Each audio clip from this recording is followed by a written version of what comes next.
Jareen? Jareen. Jareen, would you mind being my guinea pig for this activity? No, you can stay sitting. You can stay sitting. No. Perfect. So, I'm having a conversation with Jareen, and I'm listening. I'm actively listening. I'm making eye contact. Body language is doing all the right things. I'm mirroring her body language. I'm doing everything. I've written down notes. I can say verbatim everything you said because I listened actively. But you know what, Jareen? I don't care.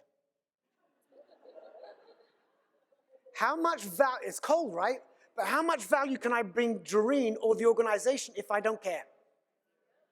I've heard everything that Jareen said, but I don't care. So there's a better, thank you, Jareen.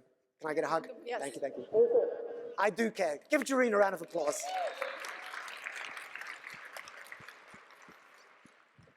So now, what's the fifth type of listening?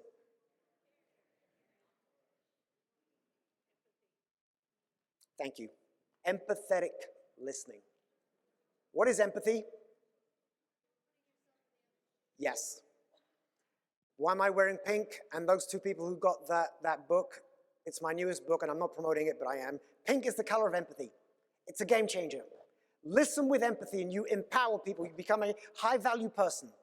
Empathy inspires confidence and trust. Now I'm going to tell you that Cirque du Soleil story about trust and caring and empathy.